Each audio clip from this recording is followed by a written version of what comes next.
If a person prayed the salat in the wrong direction, then there's some things to keep in mind if the salat is accepted or not. The first thing is that there's a leeway on how off a person they can be when they face the qibla, when they face the direction for the salat.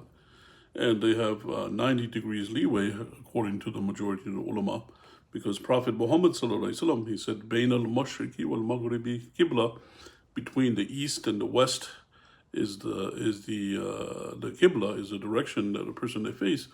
And if you go by that, then you see that there's 90-degree leeway, because Prophet Muhammad sallallahu alaihi wasallam was in Medina, north of Mecca, and between east and west, that gives a person 90 degrees. So this is the view of the majority of ulama, that a person they have 90 degrees leeway on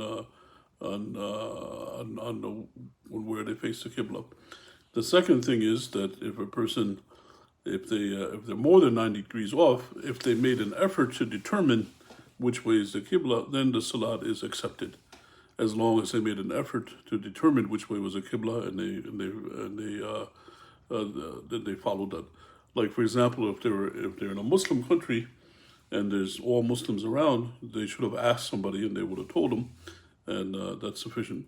So that's what the ulama they ruled, that as long as a person they made an effort to determine the direction of the qibla, and then they prayed, and that's sufficient for the salat to be correct. And when it's not acceptable is if a person, they didn't make any effort, they didn't make the effort to determine the direction of the qibla, and they prayed in the wrong direction, then the ulama karam, they say that the salat is not valid. They have to repeat the salat. And Allah subhanahu wa ta'ala knows best, and may peace and blessings be upon Prophet Muhammad sallallahu alaihi wasallam.